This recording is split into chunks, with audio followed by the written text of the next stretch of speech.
కూడా అందించినందుకు మీకు ధన్యవాదాలు. మరి ఈరోజు మనం చూస్తున్నాం మిత్రులారా, ఎక్కడో అయోధ్య జరిగింది, మరి మంద కాదు కదా. ఎక్కడో అనకాపల్లి జరిగింది, మంద కాదు కదా అనుకుంటున్నారు. పక్క రాష్ట్రం కావచ్చు, రేపు మన రాష్ట్రం కావచ్చు, లేదా అనకాపల్లి కావచ్చు, రేపు మన జిల్లా కావచ్చు, మన మండలే కావచ్చు, మన ఊరే కావచ్చు.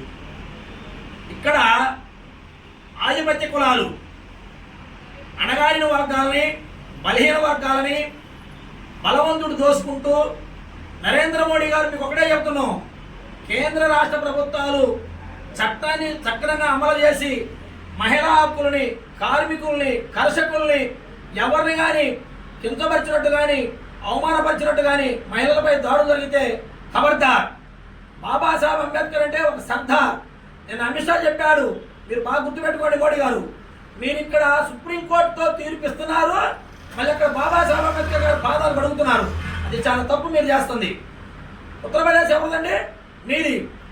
మీ పార్టీకి ఓటేస్తే దళితులపై దాడులు జరుగుతుంటే ఉత్తరప్రదేశ్ ముఖ్యమంత్రి యోగి ఆదిత్యనాథ్ ఏం చేస్తున్నాడు? అక్కడ దోషులు కఠినంగా శిక్షించబోతే మటుకు మాతో కలిసి వచ్చే రాజకీయ పార్టీలని, మాతో కలిసి వచ్చే కుల సంఘాలని, ప్రజా సంఘాలని, మహిళా సంఘాలను కూడగట్టుకొని కూడా రాష్ట్ర వ్యాప్తంగా ఆందోళన చేపడతాం.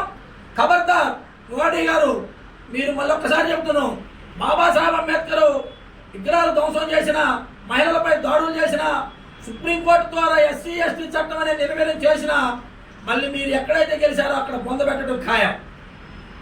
ఈ ఎస్సీ ఎస్టీ యాక్ట్ ఎట్టొచ్చిందండి? చుండూరు, కారంచేడు, దళితులు ఇక్కడ మానభంగాలు మరణకాండ జరిగితే ఆ రోజు ఉన్నటువంటి ఈపీ సింగ్ గారు, కత్తి పద్మ గారు దళిత సభ పెట్టి రాష్ట్రం మొత్తం కాలుకు బలపం కట్టుకొని తిరిగి తీసుకొచ్చిన చట్టాన్ని ఈరోజు మీరు నిర్వీర్యం చేస్తున్నారు.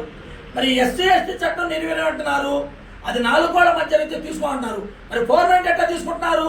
అది నిర్వీర్యం కావట్లేదా? మీరు ఒక్కసారి హోం శాఖ కార్యదర్శి గారికి గైడ్లైన్స్ ఇచ్చి మళ్ళీ సుప్రీంకోర్టు తీర్పు పునఃపరిశీలించాలని కూడా ఈ సభాముఖంగా మీరు తెలియజేసుకుంటున్నాం. జై భీమ్, జై అంబేద్కర్.